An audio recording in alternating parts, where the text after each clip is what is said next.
YouTube, Damo_23 here, and welcome back to the Youth Only Challenge here with 1860 Munich. Today, I'm hoping she'll be right, because a lot of things have gone wrong here at Munich in our second season in the Bundesliga.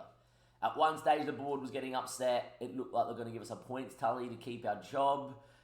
Mercifully, that has not happened because we did find a couple of wins, but we have to talk about players being upset, the squad being in disarray, morale plummeting, and now it's back on the mend.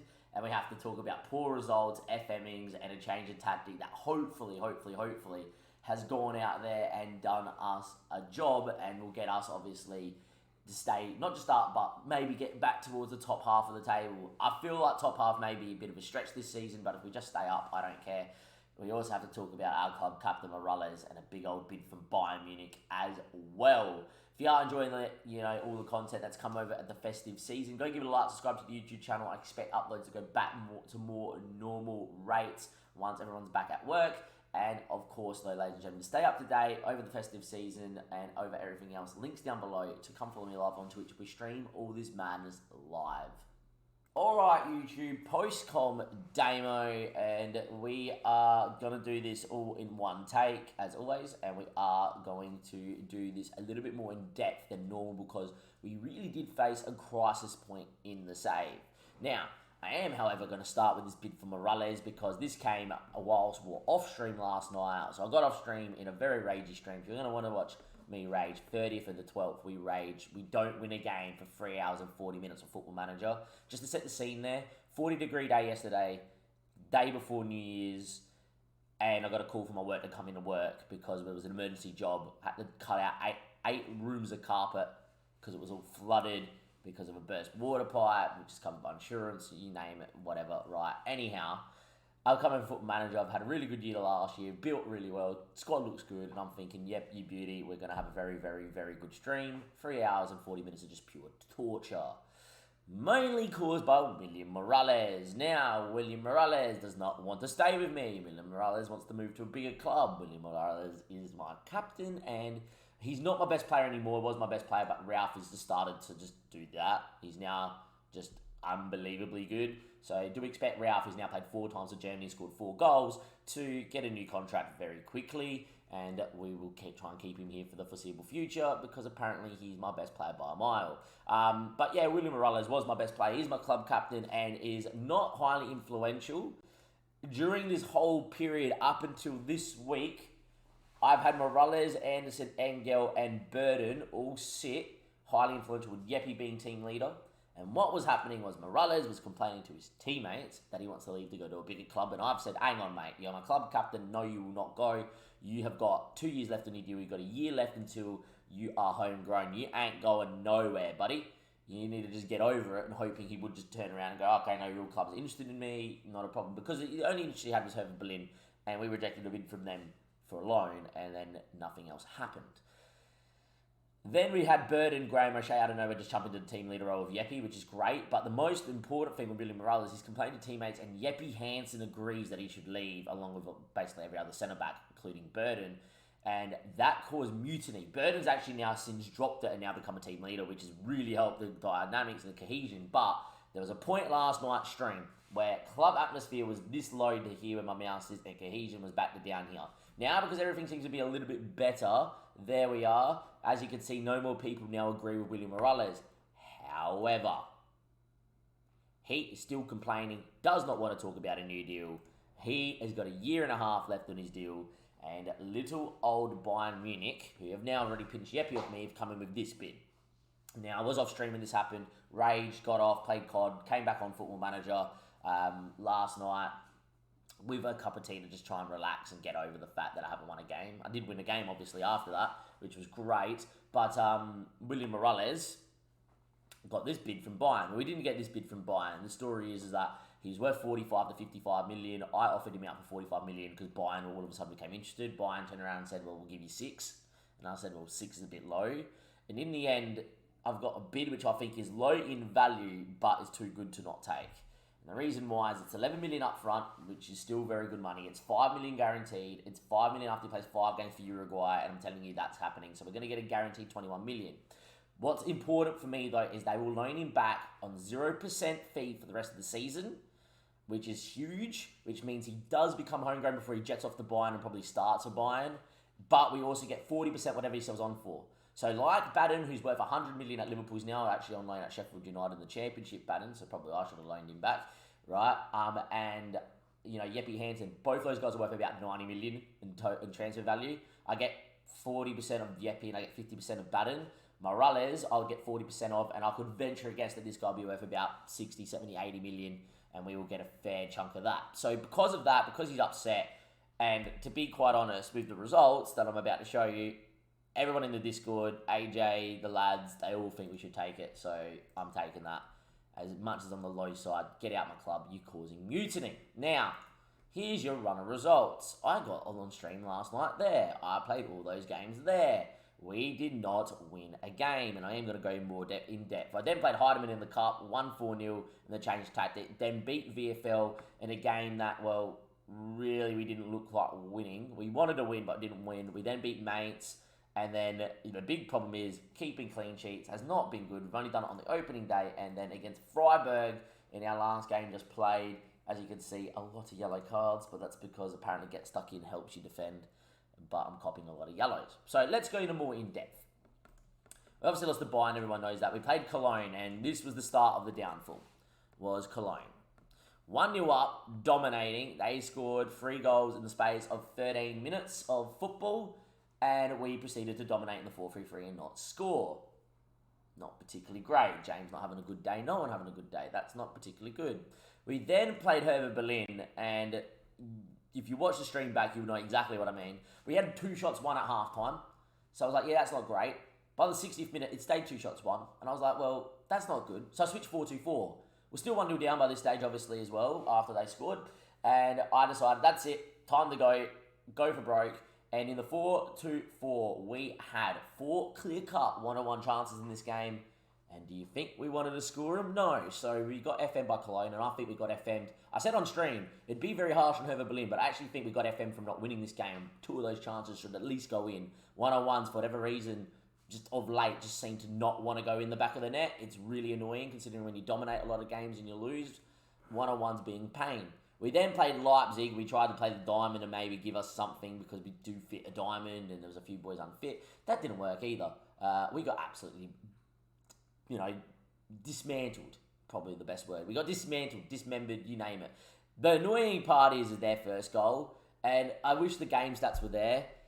Up until that first 24th minute, we had 2 one-on-ones that we should have scored. We've dominated the game. Yeah? We've dominated the game. And they had yet to have a shot in the first 24 minutes. We win a corner, and you're thinking, all right, here we go. Okay, maybe not, game. We're thinking, all right, here we go. We've got a corner. Maybe this is our chance. Highlight comes in. We're finally going to make this dominance count. No. Headed out. Ahmed gets the ball. Off he goes. Goes on a bit of a run out here. He finds the angle for the ball. Graham O'Shea misses it. And Alvarez, with their first shot, goes and puts it in. After that, Leipzig killed me, so I can't really complain about the result, and they are a good team, but 4 losses on the trot, make it 5 because you played Dortmund, who, to be fair, didn't pump me, and then the Stuttgart result happened, and that was that. So the Stuttgart result, I tried playing 4-2-3-1. I'd have made some tweaks to the 4-2-3-1. Main reason is it allows me to get Graham O'Shea playing on the left, Each on the right, Jeppe in a bit of a better role for himself, Diallo gets to play, and Dino gets to play in the hole. Yet again, though, this was just one of those games where every chance wanted to go in for Stuttgart, and we didn't want to score. Now, it does look like we both had 6 shots on target, but in terms of the highlights you saw in this game compared to the highlights that they had only 4 key highlights. All 4 went in. We had about 8 or 9. Marget's put 3, 2 into the post, 1 into the keeper, 2 of those into the post don't count on target, obviously. And I think Graham O'Shea missed the one-on-one in this for his hat-trick as well. That is not particularly good enough. That sent me, ladies and gentlemen, boys and girls, if you look at the corresponding league form from up here in the 3rd, slowly going down, we're in the relegation zone. Thank you very much. Board was not particularly impressed, considering the goal was to stay up. We then obviously stayed 17th because the game after there against Stuttgart, we didn't play Frankfurt, and yet again, we got absolutely, I feel, FM'd. 18 shots, 10. 1.58 expected goal ratio to their 1.6 because the goal they scored they probably should have scored because it was a cutback from the top of the box. But yet again, we've dominated. EH, Gray Mache, Zeddy, Dino, you name it, they all just missed chances. It was ridiculous. Important to note, Morales, who's unhappy, club captain, in poor form, has played every one of these minutes in these games. We then played VFL Bochum in what is now the new 4-2-3-1 tactic, where I put get stuck in, be a little bit more nasty, and we mercifully found goals. James Margetts, by the way, scored 2 in this game, and he really should have had 5 more. Yet again, one-on-ones are broken. We're very good at working the ball around, finding space, getting the ball in behind, and finding a guy to be one-on-one. Do you think we finish? No. As you can see here, we did play very, very well, and we, didn't keep a clean sheet, but we did press on to go win it. We were obviously 1-0 down, scored from kickoff, 2-1 down at half-time, got very angry with the boys, thinking we're not going to win, made a couple of changes, and yeah, there we are. After that, we seemed to do a very good job. Nathan Lamb, shout out, got a couple of assists. He's actually played pretty well at left back this year whilst learning it. We then played Mates. We won 2-1 there, and you just thought maybe the 4-2-3-1 is actually going to see us out of this hole. We get out the relegation zone. The board start to become a bit more happy. Margetts finds another goal. Graham gets a goal. Dino finds an assist, and we're like, okay, maybe here we go. And it wasn't too bad. But the interesting one was Freiburg. We won 2-0. We absolutely blitzed them. Yeah, too many yellow cards. But look what happened. We dropped our unhappy club captain, who's made Morale go to shit. And guess what? We kept a clean sheet. I was in shock. You're in shock. We actually did something well. EH having another good game, hence why he's so good. But the 4-2-3-1 pulled us out of a hole. Now, there is a site called Rate My Tactic as I'm uploading videos, called Rate My Tactic. And a lot of the lads in the Discord use it. I don't, but I built this 4-2-3-1 based on that. It gives you all the sort of solidity, penetration scores, etc., etc. I'm not going to put my tactic in there right now. I just want to highlight it for you. I didn't get a perfect tactic. If you want it, by the way, for whatever reason, Rate My Tactic says you can't get a perfect tactic unless you play 4-3-3. We obviously played that and we couldn't win. The 4-2-3-1, I got it as good as I can. You need a score of 15 in terms of solidity to get a perfect tactic. You can only get a 15-5, sorry. You can only get a 15, 14 and a half playing 4-2-3-1, it seems, after twiddling around with that for an hour. If you want to watch that on stream. But this is the tactic, and there we go. So, as you can see, custom 4-2-3-1 we loaded up. Much higher tempo at much shorter passing. Main reason for that is I want us to be with the ball, really aggressive with it. I want us to play short and into feet and etc. But I want us to be really aggressive with the ball. I want us to unsettle the opposition while moving it so quick. If you take more than 2 touches, I want to rip you off the park. We need ball movement. We need it to be a bit more quicker. Because I found in the 4-3-3, even though it worked so well last year, we were not getting enough clear-cut chances because isolated striker, wingers not getting in. I don't know why that was an issue. It wasn't an issue last stream, but apparently last night that was an issue. So we had to change this. We now have gone more expensive, work the ball into the box because I like, obviously, a little bit of that. And I started with overlap left and right off. I tried it with the last game against Mates and then with Freiburg, and it seemed to just really help our fullbacks get high. Usually overlap left and right, you don't have to tick it on to see your fullbacks actually bomb on and actually get balls into the box. For whatever reason, it seems like, last night or maybe new patch or just this FM, you need to tick it on to get them to go. Usually as it's red, it's for your winger or whoever's around there just to stop and dwell on the ball until the fullback goes and then they give it to him. Wherever off, it should be, actually there's space for them to go, they'll just go, and if they don't, they don't. Don't know why that's a thing, but yeah. Now, with that Rate My Tactic stuff, you can't do in transition. Very interesting to see is a Rate My Tactic does not rate what I've done here. What it says is that if you go standard and not touch anything, that's your best bet at keeping clean sheets. Now, I tried that. It didn't particularly work. We lost to Stuttgart, and what was happening is we're becoming way too wide and stretched. So I moved us to force the opposition inside. Second thing is the ball want me to press. So I have pressed, but get stuck in is just something that I don't want to use, but I'm going to have to use. Without it on, we seem to concede. With it on, we get about 8 yellow cards a game, but we don't concede as many. So if it means my player's getting suspended, I don't care. Go chop legs. Do what you need to do. Just do it, right? And there we are. The interesting part, though, is in transition, we do a few things a little bit different. Obviously, the board want a pressing system. I don't care. We're regrouping. Because on that Rate My Tactic screen, my solidity score, because I'm playing 4-2-3-1, isn't overly high, right? Or isn't as high as it could be for a 5-star tactic, according to that website. main reason is, if you think about it logically, you play a 4-2-3-1, we have one less midfielder sitting in here, we got one more pushed up. So realistically, if your fullbacks go, your wingers are, creating, you've only really ever got maybe 1 and 2. So you really, if you then try to press from that, going to get found out on the break.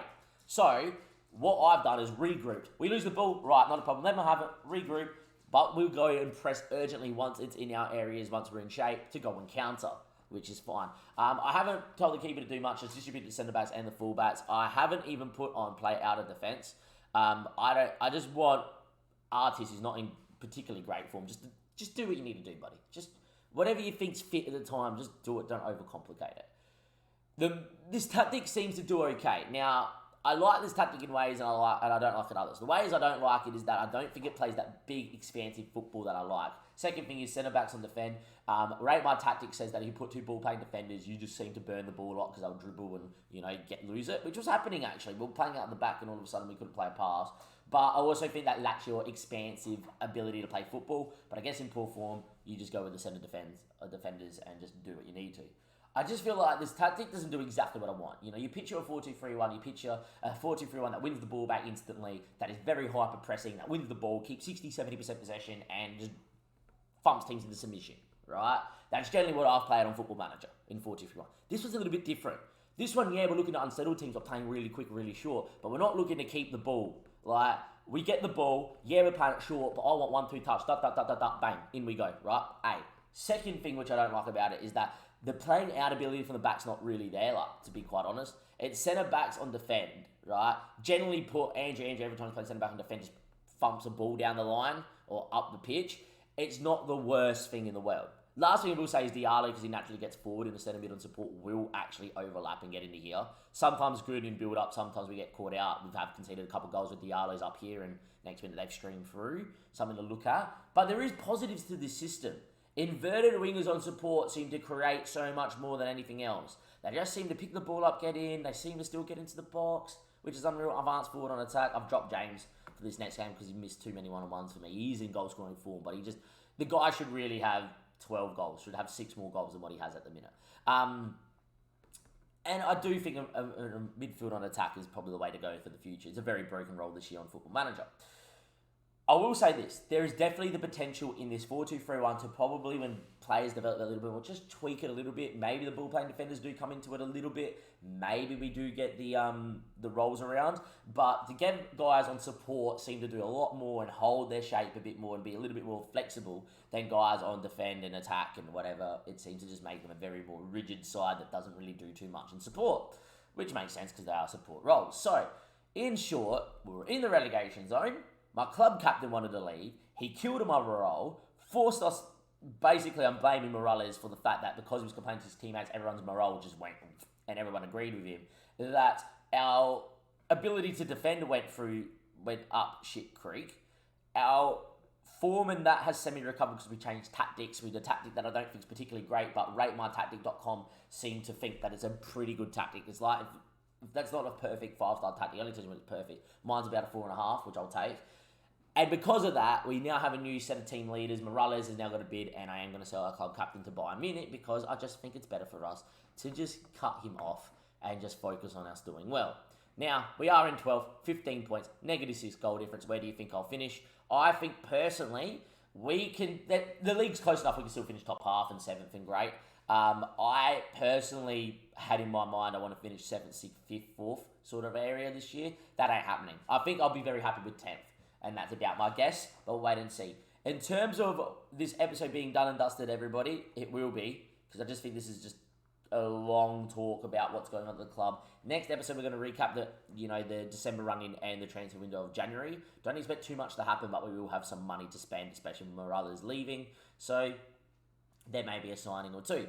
But anyway, from Damon and everybody else here, what an eventful stream. If you want to go watch me not win a game for 3 hours and 40 minutes, down below, go follow the link to my Twitch. The VOD on the 30th of December, we do not win a game. We tried everything, and you will, watch it for yourself. Just click through it. Watch the amount of games we got FM'd in. Morales, I think, caused it. The fact that the first game he doesn't play all year, we keep a clean sheet in, means I'm probably not going to play him. He's not going to be my player, so, keep him here against his will on loan, and then he can bugger off. That's what I have to do. I'll do that. And there we are. We're in a very interesting spot in the save. Is the 4-2-3-1 going to fight us out? Looks like it because we've won a few games. But there is obviously the possibility that it's just because we played a few weaker sides and that we're going to go on another losing streak and find ourselves in the relegation battle this year, which I'm not a fan of, but if we stay up, I don't particularly care. Anyway, from Damon and everybody else here, that is the end of a very, very eventful episode 31. See you for episode 32. Catch you later. Have a good one and a like, subscribe.